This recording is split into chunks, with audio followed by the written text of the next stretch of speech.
Hello students, welcome to Sabki Pathshala, and today we will start the English session of Economics class 9 and जो हमारा chapter 1 तो हो चुका है complete. अब चैप्टर 2 कर रहे हैं हम, पीपल एज रिसोर्स। तो इसको मैं आपको समझाती हूँ और नोट्स भी साथ में बनाएंगे और होप ये आपको समझ आए। और वीडियो को लाइक कीजिए, शेयर कीजिए और सब्सक्राइब कीजिए और इस एफर्ट को ज़्यादा से ज़्यादा स्टूडेंट्स तक पहुंचाने की कोशिश कीजिए। चलिए आगे बढ़ रहे हैं। The chapter people as resource is an effort to explain population as an assets for the economy rather than the liability. अब जो पीपल होते हैं वो क्या होते हैं? असर्ट्स होते हैं। असर्ट्स का मतलब क्या होता है? हमारी प्रॉपर्टी, संपत्ति, ठीक है। और लाइबिलिटी क्या है? जिम्मेदारी, जो हमें पे आउट करना होता है, ठीक है। तो जो पीपल है वो क्या है? आपकी लाइबिलिटी नहीं है, वो असर्ट्स है। सबसे पहली बात तो हमें यहाँ से समझ लेना है। Population becomes human capital when there is investment made in the form of education, training and medical care। तो ये आप अंडरलाइन कर लेना कि पॉपुलेशन जो है वो कब बन जाता है ह्यूमन कैपिटल? जब हम उसको एजुकेट करते हैं, ट्रेनिंग देते हैं और मेडिकल केयर उनको प्रोवाइड किया जाता है। तो जो ह्यूमन होते हैं वो क्या बन जाते हैं? ह्यूमन कैपिटल बन जाते हैं। In fact, human capital is a stock of skill and productive knowledge and embodied in them। अब जो ह्यूमन कैपिटल है वो क्या? एक स्टॉक है, किस चीज़ का? स्किल का, प्रोडक्टिव नॉलेज का। यानी कि जो ह्यूमन कैपिटल है वो अपने स्किल का और प्रोडक्टिव नॉलेज का यूज़ करके ही क्या करता है? किसी भी प्रोडक्टिव एक्टिविटी में पार्ट लेता है। People as resource is a way of referring to countries working people in terms of their existing productive skill and abilities. Looking at the population from the productive aspect emphasizes its ability to contribute to the creation of the gross national product. Like other resources, population also is a resource, a human resource, which is the positive side of a large population that is often overlooked when we look only at the negative side. Considering only the problem of providing the population with food, education and access to the health facility, when the existing human resource is further developed by becoming more educated and healthy, we call it human capital formation that adds to the productive power of the country, just like physical capital formation। अब यहाँ पर देखो बच्चों, हमें कुछ चीज़ें बताई गई हैं। जैसे रिसोर्सेज क्या होते हैं? Resources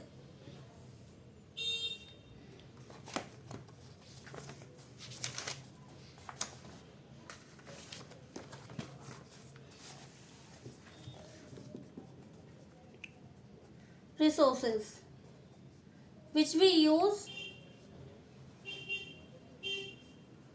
to satisfy our need। Example हो गया आपका, इसमें लैंड हो गई, ठीक है, फॉरेस्ट हो गया, सी हो गया आपका, इसके अलावा मिनरल्स हो गए, ठीक है। ये सारे हमारे क्या रिसोर्सेज हैं। अब अगर हम बात करें, ह्यूमन भी क्या है? एक ह्यूमन रिसोर्स है। कैसे? अब ह्यूमन, ऑल आर ह्यूमन, लेकिन ह्यूमन क्या बनता है? ह्यूमन कैपिटल कब बनता है? जब उसको हम एजुकेशन देते हैं, मेडिकल केयर देते हैं। यानी मेडिकल केयर से क्या बनेगा? वो हेल्दी बनेगा, यानी फिट। और आपका एक हो गया ट्रेनिंग, जिसे हम क्या बोलते हैं? स्किल, ठीक है। तो जब ये चीज़ें उसको मिल जाएगी तो ह्यूमन के इसमें कन्वर्ट हो गया ह्यूमन कैपिटल में। अब जो ये ह्यूमन कैपिटल है क्या है? ये कैपेबल है इन ऑल प्रोडक्शन एक्टिविटी।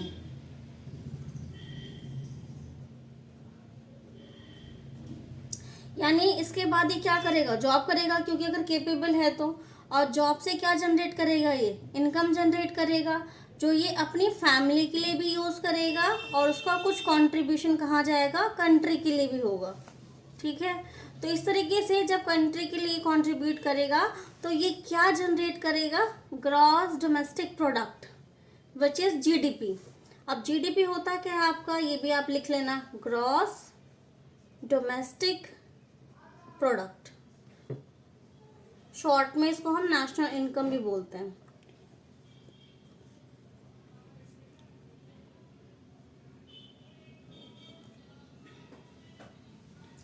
तो आई होप आपको यहाँ से समझ आ गया होगा। तो हम शॉर्ट में क्या बोल सकते हैं कि ह्यूमन रिसोर्स जो है वो कैसे बनता है, ह्यूमन कैपिटल के थ्रू। और ह्यूमन कैपिटल क्या है, एक प्रोसेस है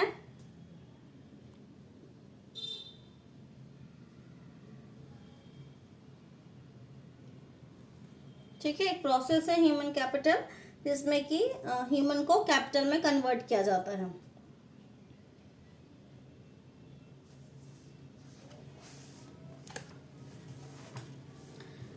Investment in the human capital through education, training, medical care yield a return just like the investment in the physical capital। यानी कि अगर हम जब ह्यूमन के अंदर एजुकेशन, ट्रेनिंग और मेडिकल केयर में इन्वेस्टमेंट करते हैं तो हमें उससे क्या मिलता है, रिटर्न मिलता है। कैसे मिलेगा रिटर्न, जब वो भाई एजुकेटेड होगा तो ऑब्वियसली बात है, जॉब करेगा, इनकम जनरेट करेगा, तो वो रिटर्न ही हुआ एक तरीके से। This can be seen directly in the form of higher income earned because of higher productivity of the more educated or the better trained person, as well as the higher productivity or the healthier people.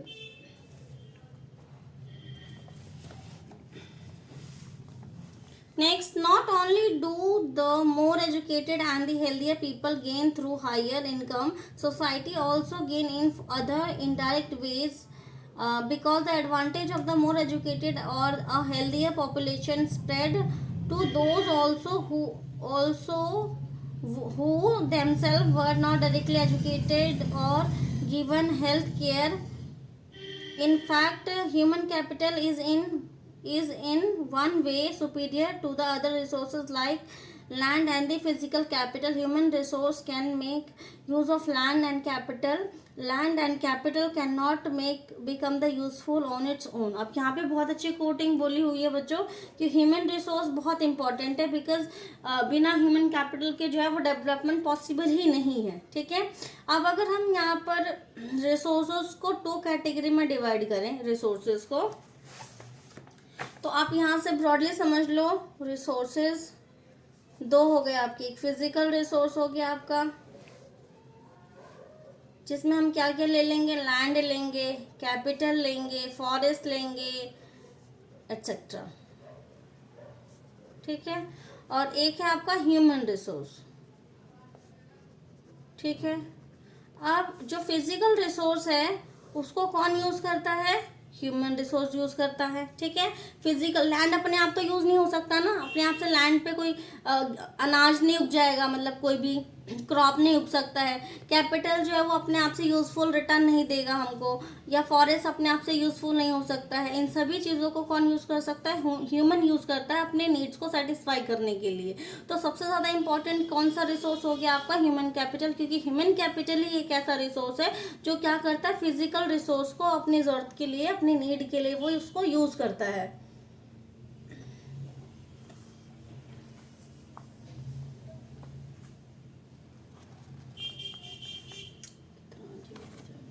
Population need not to be a liability. It can be turned into a productive assets by investment in the human capital. For example, by spending resource on education and health for all, training of industrial and agriculture worker in the use of modern technology, useful scientific researches, and so on. The 2 following cases illustrate how people can try to become a more productive resources.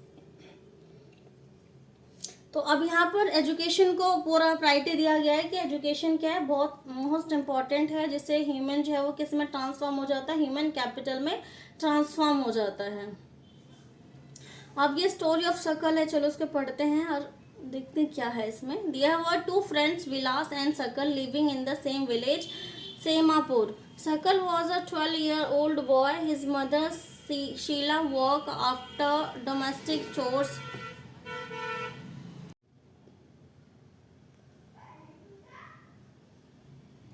There were two friends, Vilash and Sakal, living in the same village. Semapur. Sakal was a 12-year-old boy. His mother Sheila looked after domestic chores. His father Bhutta Chaudhary worked in an agricultural field. Sakal helped his mother in domestic chores. He also worked after his younger brother Jeetu and sister Sheelu. His uncle Shyam has passed the matriculation examination 10th class, but was sitting idle in the house as he had no jobs. Bhutta and Sheila were eager to teach Sakal. They forced him to join the village school, which he soon joined. He started studying and completed his higher secondary examination. His father persuaded him to continue his studies. He raised a loan for Sakal to study a vocational course in computer. Sakal was a meritorious and interested in studies from the beginning. With great vigor and enthusiasm, he completed his course. After some time, he got a job in a private firm, and he even designed a new kind of software. This software helped him increase the sale of the firm. His boss acknowledged his service and rewarded him with a promotion. अब ये आपने सकल की story पढ़ी, जो कि एक बहुत ही होनहार बच्चा है. इसके जो पेरेंट्स हैं उन्होंने उसको पढ़ाया प्रॉपर और एक वोकेशनल कोर्स करा, उसने कंप्यूटर किया और उसने एक जॉब ली और उसमें बहुत मेहनत से मतलब वो काम करता रहा अपनी लगन से और उसको प्रमोशन भी मिला. तो यहाँ हम एजुकेशन की पावर देख सकते हैं कि जो मतलब प्रॉपर एजुकेशन लेने से, अच्छी एजुकेशन लेने से, जॉब ओरिएंटेड चीज़ें करने से जो है वो सैलरी जो है वो बढ़ जाती है, अच्छा जॉब मिल जाता है. Story of Vilas है. Vilas was an 11-year-old boy residing in the same village as Sakal. Vilas' father Mahesh was a fisherman. His mother passed away when he was only 2 years old, and his mother Geeta sold his father passed away, ठीक है, and his mother Geeta sold fishes to earn money to feed the family. She bought fishes from the landowner pond and sold it in the nearby mandi. She could earn only ₹20 to ₹30 a day by selling fish. Vilas became a patient of arthritis. His mother could not afford to take him to the doctor. He could not go to school either. He was not interested in studies. He helped his mother in cooking and also looked after his younger brother Mohan. After some time, his mother fell sick and there was no one to look after her. There was no one in the family to support them. Vilas too was forced to sell fishes in the same village, and he, like his mother, earned only a meagre income, which is मतलब कम income. मेगरी मतलब बहुत कम, जैसे 20-30 रुपये उसकी mummy कमाती थी वैसे उसको भी कम पैसे मिले.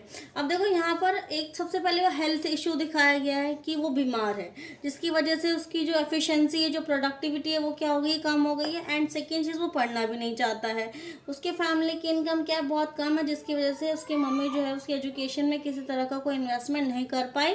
तो उसका रिजल्ट क्या हुआ, उसको भी वही काम करना पड़ रहा है जो उसकी मम्मी करती थी पहले. In two cases studies we saw Sakal went to school and Vilas did not go. Sakal was physically strong and healthy. There was no need for him to visit the doctor frequently. Vilas was a patient of arthritis. He lacked the means to visit the doctor. Sakal acquired a degree in computer programming. Sakal founded a job in a private firm while Vilas continued with the same work as his mother. He earned a meager income like his mother. अब देखो दोनों stories का comparison दिया हुआ है, तो मतलब यहाँ पर आप लोगों को कि सकल जो है उसने एजुकेशन करी और वो फिट था, मतलब पढ़ाई करी प्रॉपर से उसने, और उसको एक अच्छे फॉर्म में जॉब मिल गया जहाँ पर वो अच्छी खासी इनकम अर्न कर रहा था. जबकि विलास क्या है, गठिया मतलब आर्थराइटिस क्या होता है, गठिया का रोगी है और वो मतलब फिजिकली फिट भी नहीं है और उसने पढ़ाई भी नहीं करी, जिसकी वजह से उसको वही काम करना पड़ रहा है जो उसकी मम्मी किया करती थी. In the case of Sakal, several year of education added to the quality of labour This enhance his total productivity add to the growth of the economy. This in turn pay an individual through salary और in some other form of his choice. अब देखो यहाँ पर क्या कि जो जितने भी साल एजुकेशन में इन्वेस्ट किए जाते हैं, जो भी पैसा इन्वेस्टमेंट किया जाता है पढ़ाई के अंदर, वो रिटर्न के फॉर्म में कब मिलता है? जब बच्चे जॉब करते हैं। तो सैलरी जो है वो उनका क्या रिटर्न है, जो उन्हें क्यों मिल रही है? क्योंकि उन्होंने एक प्रॉपर एजुकेशन करी, जिसके बाद उन्हें एक प्रॉपर जॉब मिली है, जिसके बाद उन्हें रिटर्न मिलना स्टार्ट हो गया है। In case of Vilas, there could not be any education or health care in early part of his life. He spent his life selling fish like his mother, and henceforth he draw the same salary of unskilled labor as his mother. और उसको भी वही काम करना पड़ा जो उसकी mummy किया करती थी। Investment in human resource can give high rate of return in the future. This investment on people is the same as the investment in land capital. One invest in share bond expecting higher return in the future. अब देखो इसमें क्या बोला है, जिस तरीके से हम शेयर्स खरीदते हैं, बॉन्ड्स खरीदते हैं और लैंड या कैपिटल में इन्वेस्टमेंट करते हैं कि हमें आने वाले समय में रिटर्न मिलेगा, उसी तरीके से एजुकेशन में भी इन्वेस्टमेंट किया जाता है कि आने वाले समय में जो बच्चे हैं वो कैपेबल हो जाएंगे और वो क्या होगा, रिटर्न होगा एक तरीके से। A child too with an investment made on her education and health. अब बच्चों के ऊपर देखो एजुकेशन और हेल्थ पे इन्वेस्टमेंट किया जाता है ईल्ड के लिए, यानी जो भी रिटर्न में मिलेगा उसके लिए, और हाई रिटर्न मिलते हैं फ्यूचर में in form of higher earning, और ग्रेटर कंट्रीब्यूशन होता है सोसाइटी में। एजुकेटेड पेरेंट जो होते हैं वो क्योंकि खुद वो एजुकेटेड होते हैं, उन्हें एजुकेशन की पावर पता होती है, तो इसलिए वो बहुत अच्छा इन्वेस्टमेंट करते हैं अपने बच्चों के एजुकेशन में, जिसकी वजह से उन्हें फ्यूचर में अच्छा रिटर्न मिलता है। और इसके अगर हम कॉन्ट्रास्ट में देखें तो जो लोग पढ़े लिखे नहीं होते हैं, अनपढ़ होते हैं, उन्हें एजुकेशन की पावर के बारे में पता ही नहीं होता, तो उन्हें लगता है कि एजुकेशन पे अगर हम पैसा खर्चा करेंगे तो वो वेस्ट हो जाएगा। इसके रिस्पेक्ट में अगर बच्चे काम करेंगे तो उन्हें इनकम मिलेगी, जिससे कि उनका घर परिवार चल सकता है। इस तरीके से क्या है, वो एक तरीके से साइकिल में फंस जाते हैं और इससे कभी वो बाहर नहीं निकल पाते हैं। विशियस साइकिल देखो यहाँ पे लिखा हुआ भी आपका। तो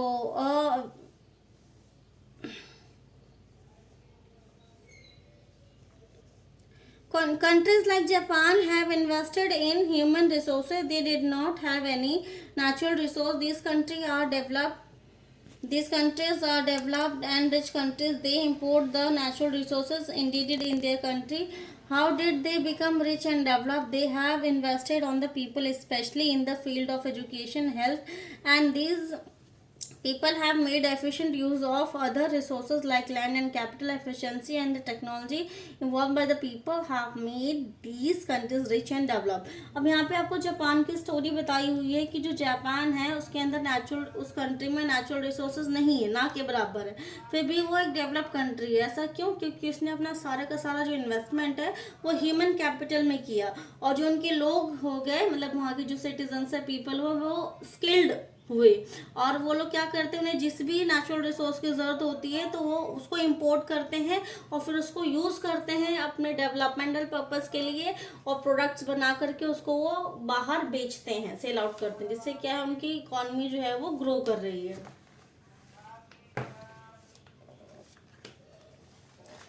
तो अब हमें यहाँ से 2-3 चीज़ें ध्यान रखना है।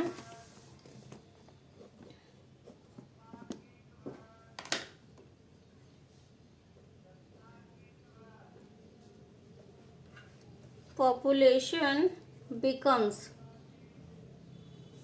an asset for the country when they are educated, trained and healthy.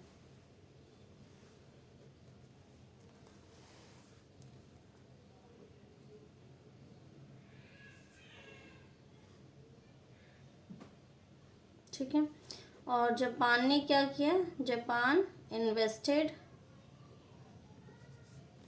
In human capital, That's why Japan is a developed or rich country.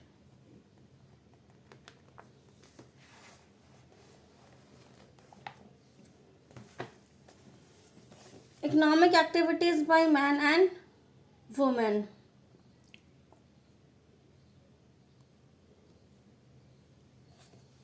अब यहाँ से एक चीज़ और बच्चों, एक्टिविटीज़ दो टाइप की होती है आपकी, इकोनॉमिक एक्टिविटी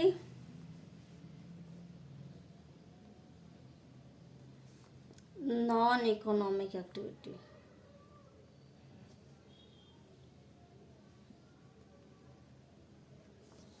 ये टू अर्न मनी होता है, मतलब जो हम पैसा कमाने के लिए करते हैं, ये नॉट टू अर्न मनी। ठीक है।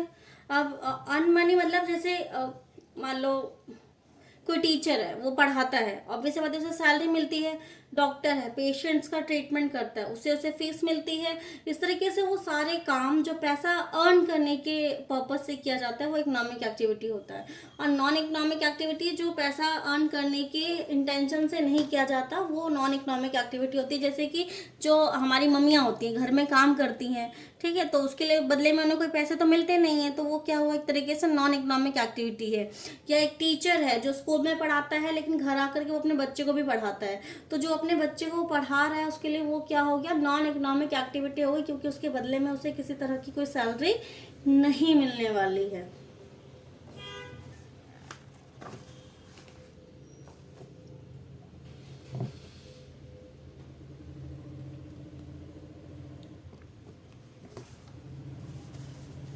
अब हम पढ़ रहे हैं इकोनॉमिक सेक्टर्स।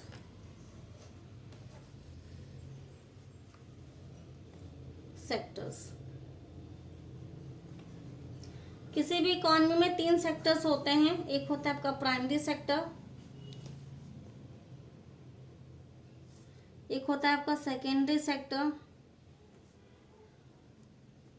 एक होता है आपका, इसे सर्विस सेक्टर भी बोलते हैं, और टेरिटरी सेक्टर भी बोलते हैं। ठीक है, तो इसमें क्या क्या आता है आपका, एग्रीकल्चर,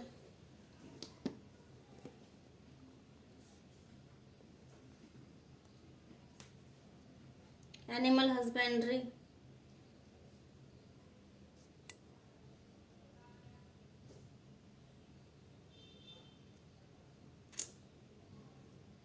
फिशिंग,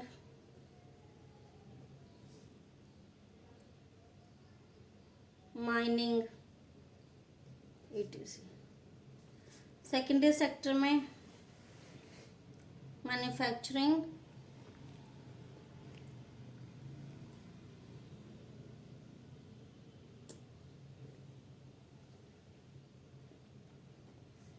एक्टिविटीज आते हैं इसके अंदर, यानी all industries.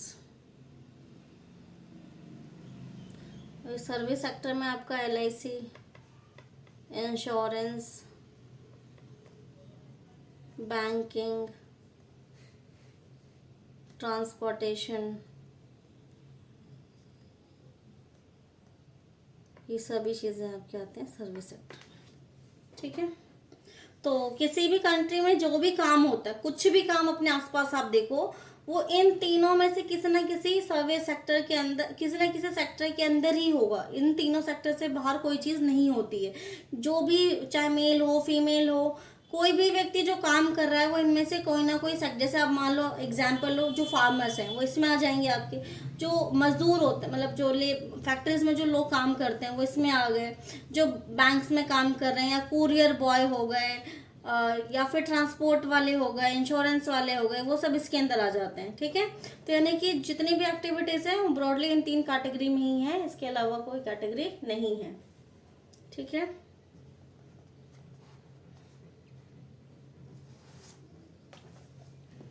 like Vilas and Sakal, people have been engaged in various activities, we saw that Vilas sold fish and Sakal got a job in the firm. The various activity have been classified into three main sectors. अभी मैंने आपको बताया primary, secondary and territory.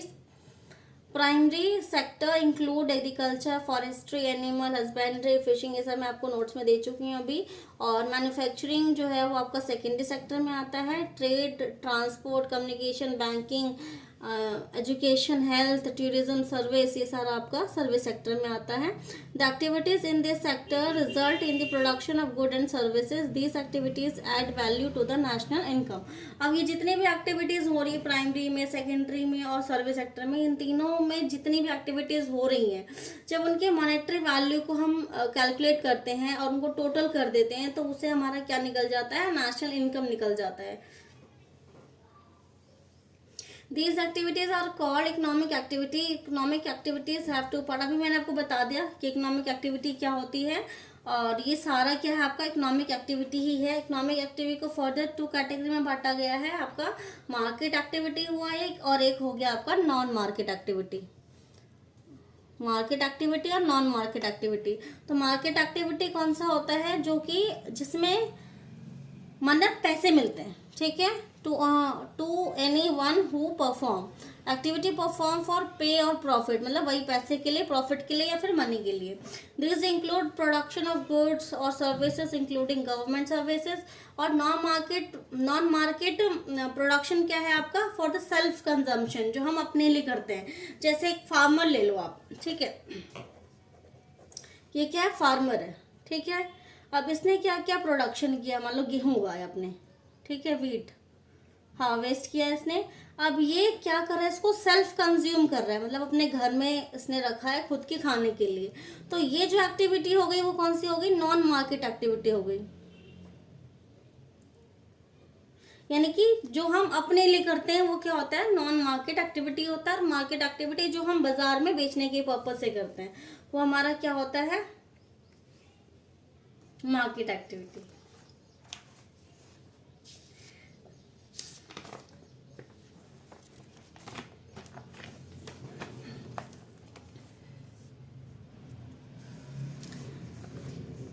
Due to the historical and cultural reasons, there is a division of labor between men and women in the family. यानी कि परिवार में महिलाओं और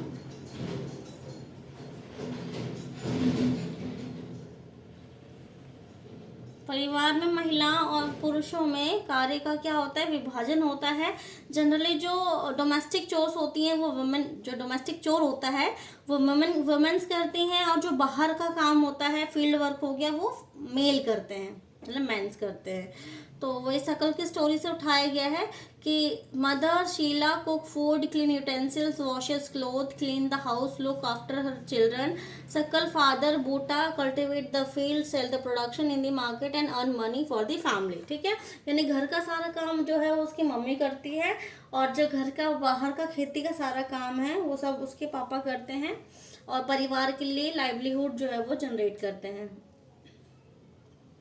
Sheila is not paid for the service delivered for upbringing of the family. Bhutta earn money which he spend on rearing his family. Women are not paid for their service delivered in the family. This household work done by the women is not recognized in the national income. देखो यहाँ पर बोला क्या गया है हमें कि जो भी वुमेन, महिलाएं जितनी भी वुमेन्स हैं अपने परिवार के लिए वो सुबह से शाम तक, रात तक काम करती हैं, लेकिन उनकी इस मेहनत को रिकॉग्नाइज नहीं किया जाता है इन दी नेशनल इनकम. ठीक है, जबकि जो मेल होते हैं वो क्योंकि कमाते हैं, बाहर काम करते हैं, इकोनॉमिक एक्टिविटी कर रहे हैं, इसलिए उनकी इनकम को क्या किया जाता है, नेशनल इनकम के अंदर इंक्लूड किया जाता है. ठीक है, लेकिन अगर यही जब फीमेल्स भी बाहर काम करती हैं तो जो भी वो सैलरी अर्न करती हैं उनके सैलरी को नेशनल इनकम के अंदर इंक्लूड किया जाता है. ठीक है बच्चों, तो अब छोटा सा रह गया, इसको कर लेते हैं, उसके बाद आप आके अगली क्लास में करेंगे.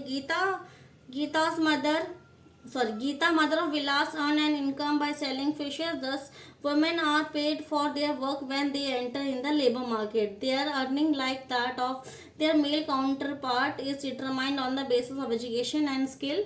Education help individual to make better use of the economic opportunity available before him.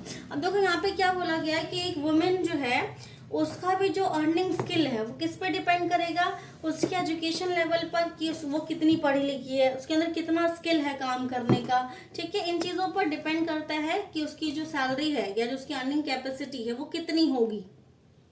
और जनरली वुमेन्स को लो प्रोडक्टिव माना जाता है, उनकी सैलरी कम रखी जाती है। इसके बहुत सारे रीजंस है, जैसे कि माना जाता है कि जो महिलाएं हैं उनका जो एजुकेशन लेवल है वो कम होता है as compare to the male, और ट्रेनिंग भी उन्होंने कोई वोकेशनल ट्रेनिंग भी नहीं करी होती, जिसकी वजह से उनकी जो सैलरी होती है वो कम होता है, ठीक है। लेकिन अगर हम शहरों में देखें तो आजकल ये चीज़ें जो है वो काफ़ी हद तक बदल गई हैं, लेकिन अभी और भी चेंज होना बाकी है। आज भी बहुत सारे ऐसे परिवार हैं जो बच्चों मतलब लड़कों पे तो लाखों करोड़ों रुपए वो खर्च कर सकते हैं, लेकिन जहाँ एक लड़की की बारी आती है तो उन्हें लगता है कि अगर हमने इनके ऊपर पैसा लगाया तो वो हमारा पैसा वेस्ट हो जाएगा। तो अभी भी ये मेंटालिटी है, बट धीरे धीरे टाइम जो है वो काफ़ी चेंज हो गया है, ठीक है। अब बाकी जो है क्वालिटी ऑफ पॉपुलेशन ये हम अगली क्लास में करेंगे, और उसमें ये पूरा आपका चैप्टर ख़त्म हो जाएगा, ठीक है। Okay, and thank you for watching.